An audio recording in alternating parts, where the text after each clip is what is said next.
Idol, anong pinagkaiba ng mga kabataan noon sa kabataan ngayon? Kabataan noon, kumakaway ka kapag may dumaraang eroplano. Inaantay maubos ang tubig sa tabo sa ulo.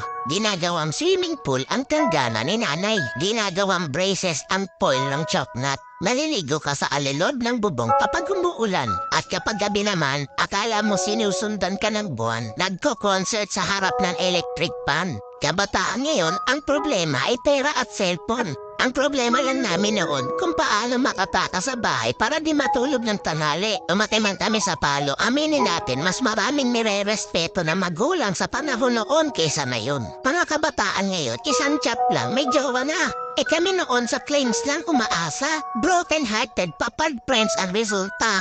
Mga kabataan noon, ang dami ng alam na trabaho. Kesa sa kabataan ngayon, tamad na, puro pa gadgets, di pa mautusan. Minsan nagiging ibon, minsan nagiging panike. Wait lang. Batako. Idol, hindi kawawa ang batang inuutusan sa gawaing bahay. Ang kawawa ay yung batang lumalaki na walang alam sa buhay. Yung nakaranas lang ang pupuso nito.